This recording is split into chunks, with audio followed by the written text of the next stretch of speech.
Hər vaxtınız xeyir olsun. Mən Ceyhun Həsənov. Bugün növbəti sınavımızı izah etməyə çalışacağam. Bu sınaq artıq Dövlət İmtahan Mərkəzinin 3-cü qrup üzrə nəzərdə tutulmuş 20 imtahanından sonuncu, belə deyim, sınağın izahıdır. Elə isə vaxt keçirməyə dərhal suallarımızın izahına keçək. Birinci sualda bizdən nə istəyir? Ərəblərin Şərqi Avropaya yürüşlərinin qarşısını aldı. Musəvilik dövlət dini elan edildi. Təbii ki, söhbət Xəzər xaqanlığından gedir. Ərəblərin doğrudan da Şərqi Avropaya yürüşünün qarşısını Xəzər xaqanlığı almışdı. Eyni zamanda da Musəvilik dövlət dili elan edilmişdi. Biraz geniş izahat versəm, ərəblərin Qərbi Avropaya yürüşünün qarşısını franklar almışdı. Musəvilik dövlət dini, Musəvilik yəni Musa peyğəmbərin belə deyim adından gələn Yəhudiliyin dövlət dini qəbul olunması Xəzər xaqanlığına aiddir. Ümumiyyətlə Xəzər xaqanlığı erkən orta əsr türk dövlətləri arasında ən geniş, belə deyim, dini azadlığın yayıldığı bir ölkə idi. İkinci suala baxaq. Azərbaycan ərazisində ana xaqanlığının və istehsal təsərrüfatının mövcudluğu dövründə ibtidai cəmiyyətdə baş vermiş yenilikləri müəyyənləşdirək. Ana xaqanlığı əhatə eləsin, deməli, parça ilə baxsaq, üst paleolit, eneolit parçası və istehsal təsərrüfatına düşdüyünü də nəzərə alsaq, onda biz əsasən istehsal təsərrüfatının oturmasını götürsək, iki dövr götürməliyik. Neolit və eneolit dövrünə aid xüsusiyyətləri seçməliyik. Belə ki, həm qəbul-icmasına düşməlidir, yəni ana xaqanlığı, həm də istehsal təsərrüfatına düşməlidir. Ona görə də baxaq birə, əkinçilik, maldarlıq və sənətkarlıqla yanaşı hərbi iş əsas məşğuliyyətə çevrilmişdir. Bu səhvdir. Bu artıq ata xaqanlığı dövründə olacaq. Əhalinin böyük hissəsi oturaq həyata keçmiş müxtəlif sənət sahələri, bəli, neolitdir, yuxarıda görülən şərtlər uyğun gəlir. İnsanlar daşları deşməyi və cılalamağı öyrənmiş metal, bu da yenə neolit və eneolit dövrüdür. 2-3. Yeni insan tipi yaranmış heyvanların əhliləşdirilməsi başlanmışdır. Yeni insan tipinin yaranması Neandertal insan, orta paleot götürülür. Bu zaman ana xaqanlığı yoxdur. Heyvanların əhliləşməsi mezolit götürülür ki, bu zaman hələ istehsal təsərrüfatı tam oturmamışdı. Xış əkinçiliyinin yaranması erkən tunc, yenə bir uyğunsuzluq var dövr baxımından. Burada cavabımız oldu 2-3. Üçüncü suala baxaq. Xəritədə rəqəmlə göstərilmiş dövlətlərin 17-ci əsr tarixinə aid ümumi cəhət 1 haradır? Rusiyadır. 2 isə İngiltərədir. Baxaq. Osmanlıya qarşı yaradılan Müqəddəs Birlik adlı ittifaqa qoşulmaları. Müqəddəs Birlik tamam 1684-cü ildə yaradılıb. Osmanlıya qarşı yaradılıb 17-ci əsrdir, amma burada İngiltərə yoxdur. Rusiya daxildir, tamam. 1686, amma İngiltərə yoxdur. Səfəvilər ona görə bir səhvdir. Səfəvilər dövlətlə müqavilə bağlamaları əlbəttə bu şərt ödənəcək. Çünki ruslar Səfəvlərlə 1667-də, İngilislər isə Səfəvilərlə Şah Abbas və 1-ci James 1621-də müqavilə imzalayıb 22-də Portuqallılara qonmuşdu. Demək ki, biz hələ burada yalnız 2-ni götürmüşük, davam eləyək. Parlamentli monarxiya idarə sistemi, təbii ki, bu İngiltərə üçün xarakterikdir. Rusiyada parlamenti yoxdur. Rusiya, belə desək, mütləqiyyətinin ən pik nöqtələrindən birini yaşayır. Sənaye çevrilişinin başlanması. Sənaye çevrilişinin başlanması İngiltərədə 18-ci əsr, Rusiyada 19-cu əsr olduğunu nəzərə alsaq, bu da səhvdir. Çünki bizə sualda 17-ci əsr verilib. Müstəmləkəçi müharibələr apararaq ərazilərini genişləndirmələri, bəli, bu düzdür. Hər ikisi işğalçı müharibələr aparıb ərazilərini genişləndirmişdirlər. Bax, belə. Ona görə də burada bizim cavabımız olacaq 2 və 5C variantı. Davam edək. 4. Afina dəniz ittifaqı dağıldı, Yunanistanın təsərrüfat həyatına böyük zərbə vuruldu, şəhər dövlətləri zəiflədi. Göstərilənlər nəticəsidir. Təbii ki, bu Afina-Sparta müharibəsinin nəticəsidir. Eramızdan əvvəl 431-404-cü illərdə baş verib. Diqqətli olaq bir məsələdə, bu müharibəyə çox abituriyentlər, bəzi müdavimlər vətəndaş müharibəsi kimi yanaşırlar. Yadda saxlayaq, Afina və Sparta arasında baş verən müharibə vətəndaş müharibəsi sayılmır. Çünki bunlar ayrı-ayrı şəhər dövlətlər arasında baş vermiş müharibədir. Burada ehtiyatlı olaq. Afina dəniz ittifaqı, o Afina dəniz ittifaqı ki, eramızdan əvvəl 479-da Plateya döyüşündən sonra Əhəmənilərin dəniz donanmasına qalib gəlmək üçün yaranmışdı. Amma bu dəniz ittifaqı dağıldı, çünki Sparta bu müharibədə qalib gəldi. Və nəticədə Yunan şəhər dövlətləri zəiflədi ki, və bunun məntiqi nəticəsi olaraq təxminən 100 ildən sonra Yunanistan 2-ci Filippin yürüşünə məruz qaldı. 5-ci suala baxaq. Washington konfransında ABŞ, İngiltərə, Fransa və Yaponiya arasında 4 dövlət müqaviləsi imzalandı. Nəticədə ümumiyyətlə ABŞ bilirik ki, 1919-cu ildə çağırılmış Versal sistemində bir növ maestro rolunu oynasa da, amma Washington konfransı belə deyim, Versal müqaviləsinin heç bir şərtini yerinə yetirməmişdi. Şərtini deyəndə ümumiyyətlə Versal müqaviləsinə dediyim kimi dirijorluq eləsə də, amma Versal sarayında qəbul olunmuş heç bir qərarı qəbul etməmiş və təcridçilik siyasəti yeritmişdi. Sonradan isə sanki Amerikanın ağlı başına gəldi və 1921-22-ci illərdə Washingtonda konfrans keçirərək böyük dövlətləri ora dəvət elədi. Avropadan isə 2 dövlət var, ehtiyatlı olaq, Fransa və İngiltərə, İtaliya dəvət olunmamışdı. Nəticədə Almaniya müstəmləkələri mandat rejimi adı altında qalib dövlətlərə verildi. Bu məsələ 1919-cu il Versalda həyata keçirilib, amma Washington konfransı isə 1921-22-dir. Ona görə biz birin üzərindən xətt çəkməli olacağıq.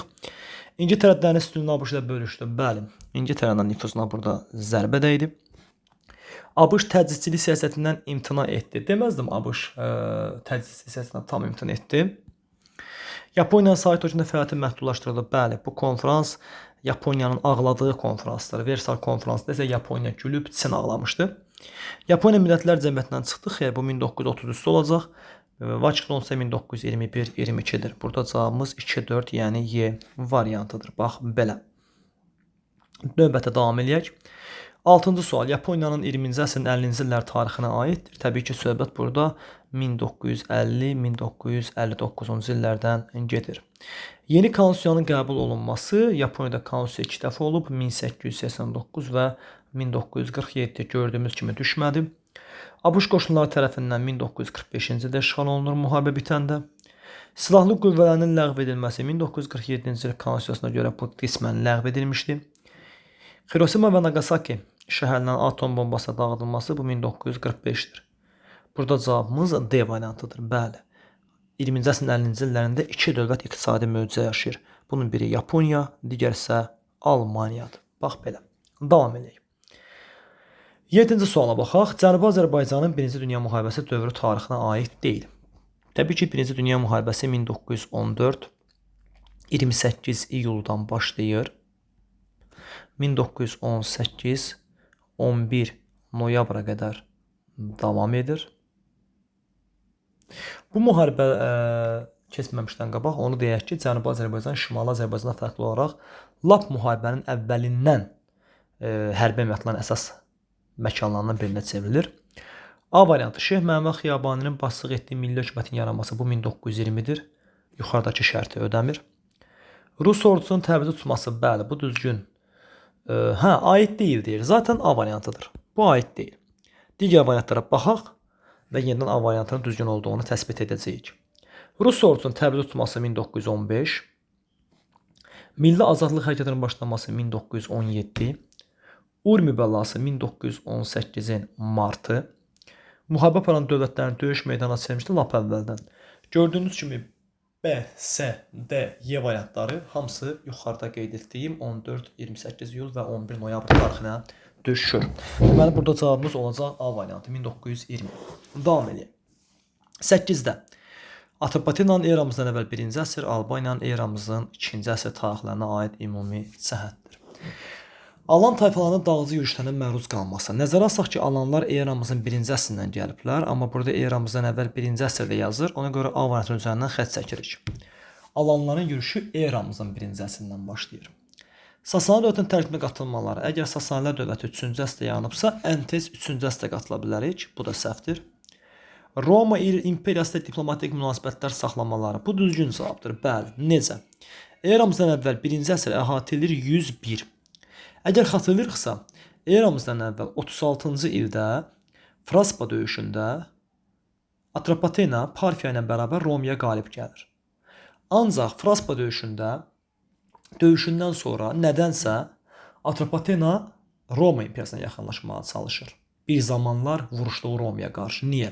Çünki 36-cı da Fraspa döyüşündən sonra Romalıların Cənubi Qafqaza bir müddət, belə deyim, səfərləri alınmır. Özünün vətəndaş müharibəsinə başı qarışır və bundan istifadə edən Parfiya Atropatenanı işğal etmək istəyir. Və Parfiyanın təzyiqinə məruz qalan Atropatena Romaya yaxınlaşmaq istəyir. Yəni bu zaman Atropatena hökmdarı Artabazd ziddətli şəxsdir. Adam əvvəl zaman belə desək Roma ilə vuruşub, zaman Roma ilə əlaqə saxlayıb. Deməli, bu Atropatenaya aiddir. Qaldı ki, Albaniya 2-ci əsr, nəzərə alsaq ki, Albaniyada 2-ci əsr 101-200-dür və nəzərə alsaq ki, o zaman Roma imperatoru Adrian 117-138-də hakimiyyətdə olub və Albaniya əlaqələri olubdur. Ona görə cavabımız C variantıdır. Parfiya dövlətlə mübarizə aparmaları. Albaniya-Parfiya münasibətlərində elə bir mübarizə görmürük. Həm də 2-ci əsrdə Albaniya-Parfiya savaşı yoxdur, belə desək. Eramızdan və 1-ci əsrdə hardasa təzyiqi var.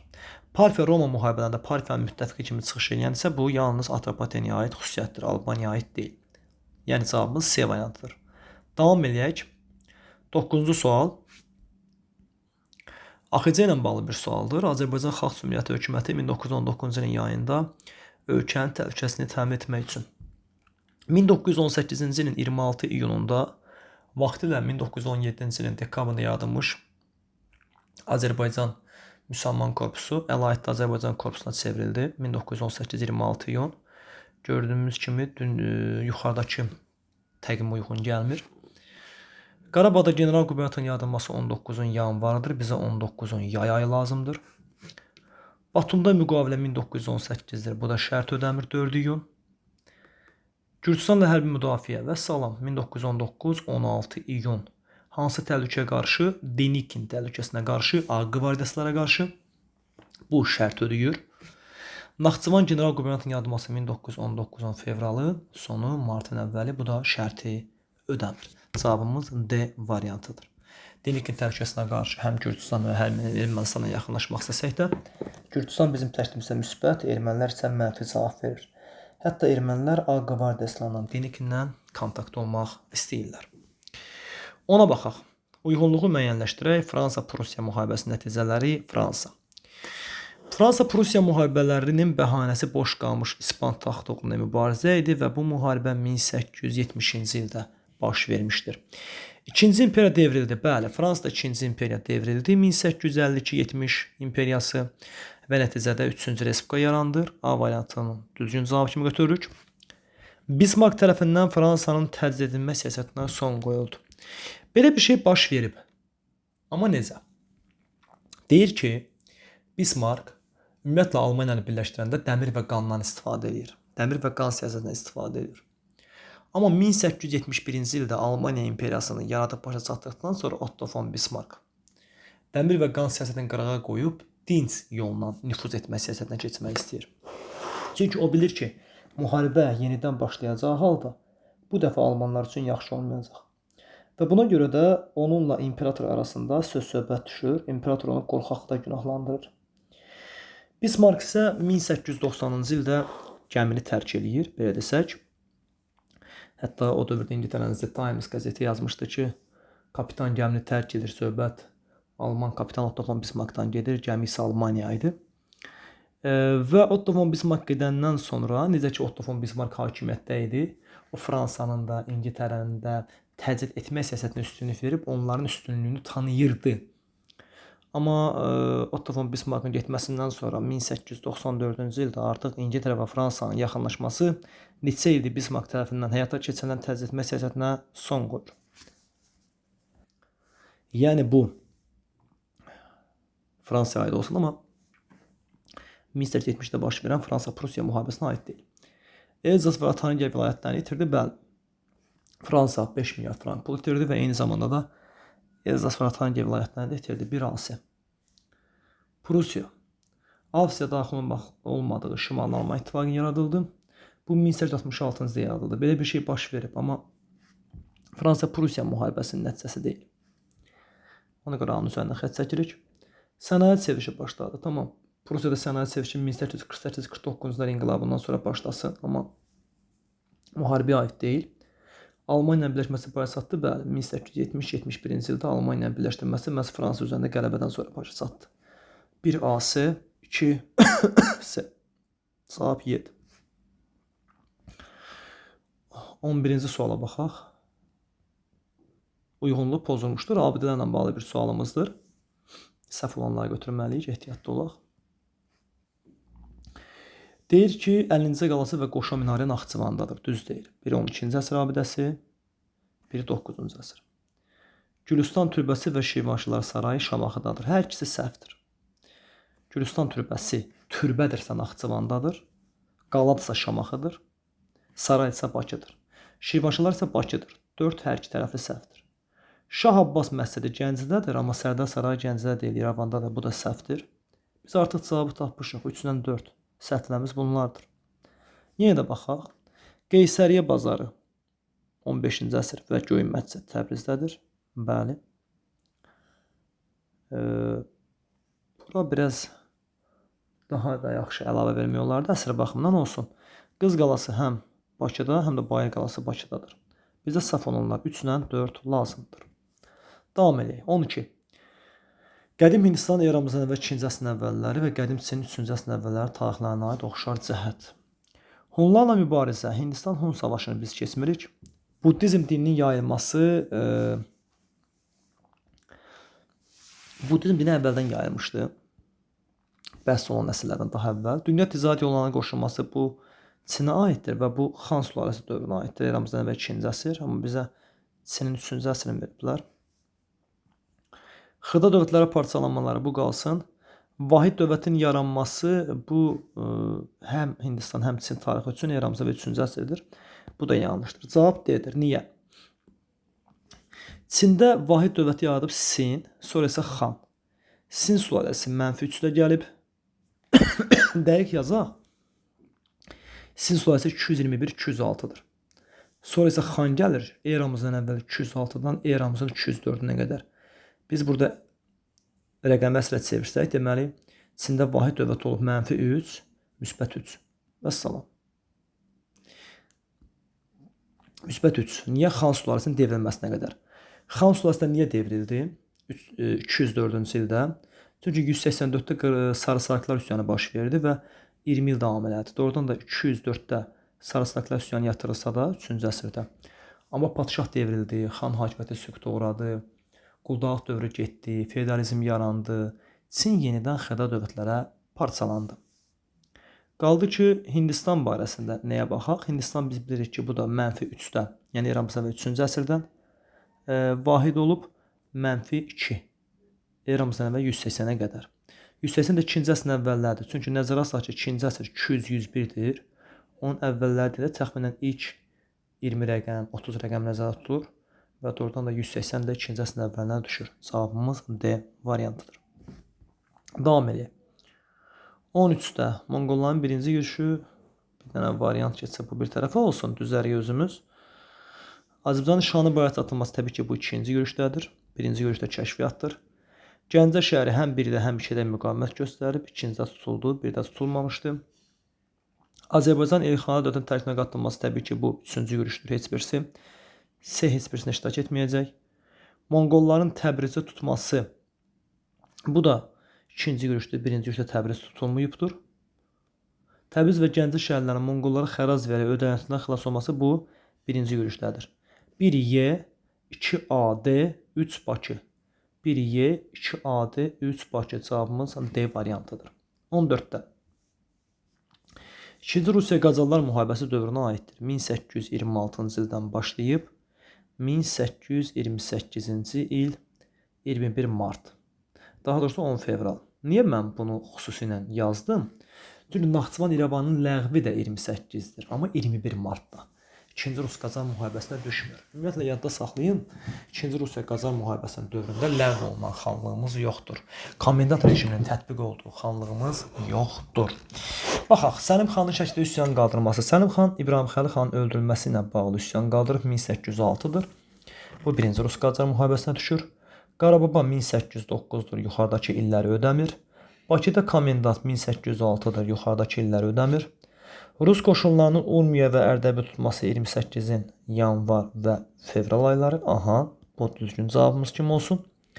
Qubada Əyləş Şurasının yaradılması isə 1810-dur. Təbii ki, illərdə gördünüz ki, bizə yeganə uyğun variant məhz D variantı oldu. 15. Hadisə nəticə əlaqələrinin doğru verildiyi bəndi müəyyənləşdirək. Tamam. Doğru verildiyi bənd. 17-ci əsrin ortalarında rusların Səfəvi sərhədləri yaxınında qalalar inşa etməyə başlaması, Terik çayı boyunca yaradılan Rus hərbi məskənlərinin dağıdılması. Bəli, Aleksey Mixayloviç Romanovun dövründə ruslar Şimali Qafqazda qalalar tikmək istəsələr də, ancaq o zaman hakimiyyətdə olmuş 2-ci Abbas 1642-1666-cı illərdə hakimiyyətdə olan 2-ci Abbas Şirvan bəylərbəyini göndərib onun qarşısını almışdı. 1 düzdür. 2 də Avropada manufaktura məhsulları istehsalının artması, Azərbaycan, Avropa ipək və sənətkarlıq məhsullarının ixracının artması, manufaktura məhsulları əl əməyi ilə düzələn sənətkarlıq məhsullarına daha yaxşı olur. Ona görə də ixrac artmaz. Artıq Avropa bizim mallara ehtiyac görmür ki, səhvdir. 1717-ci il Rusiya Səfəvi müqaviləsi, ingilislərin Volqa Xəzər ticarət yolunun istifadəsi son qoyulması, belə bir şey yoxdur. Onsuz da ingilislər üçün 4-cü İvanın dövründə ruslar əngəl yaratmışdılar və ingilislərin gəlib Cənubi Qafqazda səbəblərlə belə desək, ticarət etməsinə ciddi problemlər yaratmışdılar. Düzdür, kitablarımızda verilməsə sonradan Şah Abbas buna şərait yaradır, amma 1717-ci ildə belə bir şərt yoxdur. İpək yolunun öz əhəmiyyətini itirməsi və ənənəvi ticarət əlaqələrinin zəiflənməsi Səfəvilər dövlətini ağır iqtisadi böhrana gətirib çıxartdı. Bəli, bu düzgün cavabımızdır. Şah Süleyman Rusiya dövləti ilə müqavilə imzalayır 1667-də və Rusiyanın Azərbaycan ipəyini Qərbi Avropaya daşıma hüququnu qazanır. Bu da düzdür. Deməli, burada cavabımız 1, 4, 5, yəni C variantı olacaq. Davam edək. 16. Cənubi Qafqazda ərəb canişinin mərkəzi olmuşlar. Xilafətin zəiflədiyi dövrdə ərazilərində müstəqil və yarım müstəqil əmirliklər yaranmışdılar. Burada yəqin ki, cavab 1, 2-dir. Ümumiyyətlə, ərazilərimizə baxaq. 4 təxminən Ərdəbil olduğunu nəzərə alaq. 5-in təxminən Marağa olduğunu. 3-ün Şamaxıya yaxın. 2-nin Bərdə və Gəncən o qədər bir-birinə yaxın verirlər. Bərdəyə yaxın olduğunu fikirləşək. Bir isə indiki Qərbi Azərbaycan Dəbildir. Burada cavab 1-lə 2-dir. Doğrudan da Cənubi Qafqaz ərəb canişin mərkəzləri əvvəlcə Dəbil olmuşdu. Bütün Azərbaycan tabe edilən zaman və eyni əmrlikdən idarə olunurdu. Amma bütün Azərbaycan işğal olunduqdan sonra Azərbaycanın şimalı ilə cənubu ayrı-ayrı əmirliyə daxil oldular və şimalın daxil olduğu əmirliyin mərkəzi oldu Bərdə. Və eyni zamanda da Dəbildə gələcəkdə Şəddadilər dövlət quracaqdılar. Bərdədə isə Məzyədilər, bilirsiniz, Şirvan əmirliyi var. Ona görə burada cavabımız 1-2, yəni Y variantı olacaq. Davam edək. 17. Böyük Monqol və Teymurilər dövləti üçün ümumi cəhətləri müəyyənləşdirən Cənubi Qafqaz və Mərkəzi Asiyanın işğalı əlbəttə ki, doğrudur. Böyük Monqol Cənubi Qafqazı təbii ki, 2-ci yürüşdə 1231-39-da işğal edəcək. Teymur da bunu 1400-də Əlincə qalasında bacaracaq. Eyni zamanda da Böyük Monqol və Teymurlər hər ikisi Mərkəzi Asiyanı işğal ediblər. Onsuz da Mərkəzi Asiya torpaqlarında yaranmışdılar. Bir düzdür. 2. Abbasilər xilafətinə sağ salınması. Nəzərə alsaq ki, Teymurlər 1370-də yaranıb. 1258-də Abbasilər süquta uğrayıb, əlaqə yoxdur. Rus knyazlıqlarının tabe edilməsi. Böyük Monqol haradasa Batı xanın dövründə Rus knyazlarına tabe edir və sonra Batı xan orada bir dövlət yaradacaq. Dövlət yaradana qədər, tamam, Rus knyazları Monqollardan asılı olsun, Böyük Monqoldan, amma Teymurilər, Əmir Teymur Terik döyüşündə Toxtamışa qalib gəldikdən sonra Rusiya üzərinə geçsə də, amma başı bəzi problemlərə qarşısına görə Rusiyaya gedə bilmir. Ona görə üstə səhvdir. Dehli Sultanı üzərində yürüyüş, əlbəttə, Monqollar 13-cü əsr boyu Dehliyə yürüyüş ediblər. Axırda onların qarşısını Əlaəddin Xələc, Teymur isə 1398-ci ildə öz fonunda getmişdi. 4-də düzdür. Qızıl Orda və Osmanlı dövlətinə müharibələr aparılması. Qızıl Orda və Osmanlı ilə müharibələr Teymurilərdə var. Böyük Monqolun Qızıl Orda ilə savaşı yox idi. Ana-bala idilər bunlar, belə desək. Bütün yeni yaranan Monqol mənşəli dövlətlər Qızıl Orduya tabe idi. Osmanlı Böyük Monqol savaşda yoxdur, çünki Osmanlının yarandığı dövrdə artıq Monqollar qürub edirdilər. Cavabımız 1-4-dür, yəni A variantıdır. 18. Uyğunluq pozulmuşdur. İngiltərədə iri feodallara geniş cəngavərlərə, İngiltərədə iri feodallara geniş, cəngavər, şəhərli və azad kəndlərə məhdud hüquqlar verildi böyük azadlıq xatirəsilə. Bu düzdür. B variantı. İngiltərə Avropanın ən güclü dövlətlərindən birinə çevrildi. Bəli, İspaniyada, İspaniyanın məğlub edilməz armadasına qalib gəldikdən sonra Almaniyada katolik bölünməsi rəsmi olaraq qəbul olundu. Bəli, Augsburg sazişinə görə. Səlibçilər Aralıq dənizinin şərq sahilindəki müsəlman torpaqlarını ələ keçirib yaradılan Latin imperiyası yanlışdır. Niyə? Çünki onlar Latin imperiyasını Bizansı ələ keçirərək yaratmışlar. Bizans isə müsəlman deyil, cavab D'dir. Xordova xilafəti 11-ci yüzilin əvvəllərində əməklərə partisanı Rekonkist hərəkatı nəticəsində, bəli. Rekonkist hərəkatının ikinci adı da bilirsiniz, qərbə doğru səlib yürüşləridir. Var şərqə doğru 11-13-ə əhatə eləyir. Var qərbə doğru 11-15-ə əhatə eləyir və onun ikinci adı Rekonkista hərəkatıdır. Belə. Qaldı ki, A variantını bayaq düz çıxartdıq. Bu 1215-dir. Gələcək, belə deyək, parlamentin atası. 19. Kadisiya döyüşündən fərqli olaraq Dizrav döyüşündə. Kadisiya döyüşü təbii ki, Sasani-Alban cütlüyü ilə ərəblər arasında olub. Dizrav döyüşü isə Sasani-Alban cütlüyü ilə Roma arasında olub. Sasani qoşunları məğlub olmuşdur. Sasani qoşunları hər ikisinə məğlub olub. Ona görə də A variantı bizim üçün əslində yararsız variantdır. Albanlarla Romalılar arasında baş vermişdir. Hardasa yaxşı, Dizrav döyüşündə bu görünür. Olsun, hələ ki qalsın. Roma imperiyası qoşunları, axı Dizravda Roma qalib gəlib. Senin üzərində xətt çəkirik. Alban Sasani qoşunları qalib gəlmişdir. Hər ikisində Alban Sasani qoşunları məğlub olublar. Alban qoşunları iştirak etmişdir. Bu düzdür. Gördüyünüz kimi yuxarıda yazmışam, amma necə olacaq? Bu fərq deyil, axı bu oxşar cəhətdir. Ona görə də yeganə fərqli cəhət kimi 19-da B variantını görürük ki, Albanlar bəli Kadisiya döyüşündən fərqli olaraq burada ərəblərə qarşı yox, Sasanlara, Romalılara qarşı vuruşmuşdular. Bax belə. Davam edək. 20. Mətni tamamlayın. 19-cu əsrin ikinci yarısında Şimal Rusiyada kapitalist münasibətlər inkişaf edir, şəhər əhalisi sürətlə artır. Formalaşmaqda olan burjuaziya təbəqəsinin cəmiyyətin həyatını idarə olunması iştirakında şərait yaratmaq üçün. A variantı kənd cəmiyyətlərinin ictimai idarəsi haqqında əsasnamə ilə mülkiyyətdarların kəndlər üzərində polis və məhkəmə hakimiyyəti hüququ ləğv edildi. Bu tamam 1865-dir, amma bizə yuxarıda şəhər göstərilir axı. Bu kənd islahatına aiddir.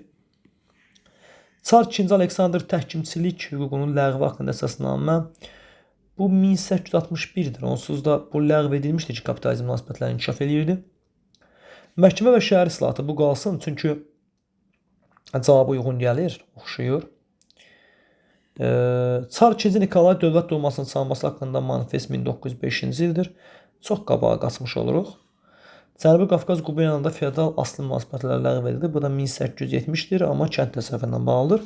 Burada ən optimal variant kimi B variantını görürük. Çünki 66-cı ildə məhkəmə və şəhər islahatı keçirilir və nəticədə burjuaziya şəhərin idarə olunmasında mühüm hüquqlar verirlər. Eyni zamanda da Azərbaycanlı ziyalılardan bəziləri ən azından vəkil vəzifəsini tuta bilirdilər və yaxud ən maksimum vəkil vəzifəsini tuta bilirdilər desə daha düzgün olar. 21. 20-ci əsrin 40-cı illəri 1940, 1949, 80-ci illər 1980, 1989-cu illərdə nə baş verir? Yeni konstitusiya qüvvəyə mindi, yanlışdır. Çünki Azərbaycanda konstitusiya 3 dəfədir. 1921, 1937, 1978. Heç birisi də düşmür gördüyünüz kimi.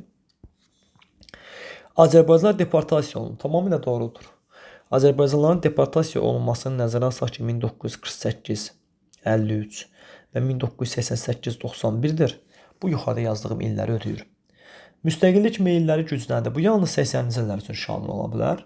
40-cı illər üçün şamil ola bilməz. Latın qrafikalı əlifbiyə. Biz latına 2 dəfə keçmişik. Bir kitabınızda verilən 29, bir kitabınızda verilməyən 1991. Yəqin namasa verəcəklər. Bu da səhvdir. Bakı metropoliteni 1967-də əsası qoyulubsa, 40-cı ildə orada heç bir yeni stansiya ola bilməz. Ona görə burada yeganə optimal variant B. 22. Azərbaycan ordusunun 2022-ci ilin avqustunda keçirdiyi qisas əməliyyatı nəticəsində qanunsuz erməni birləşmələri Qarabağ iqtisadi rayonundan tamamilə çıxarıldı. Bu yanlışdır. Çünki Qarabağdan tamamilə ermənilərin çıxarılması 2023-cü ilin bir günlük antiterror əməliyyatındandır. 19-20 sentyabr. Laçın rayon mərkəzi Sus və Zabok kəndləri düşməndən təmizləndi Maraqlı bir nüansdır burada. Laçın rayonunun bizə qaytarılması 2020-nin 1 dekabrıdır. Amma Laçın şəhərinin bizə qaytarılması 2002-nin 26 avqustudur. O da Laçın dəhlizinin alternativ yol çəkilməli idi.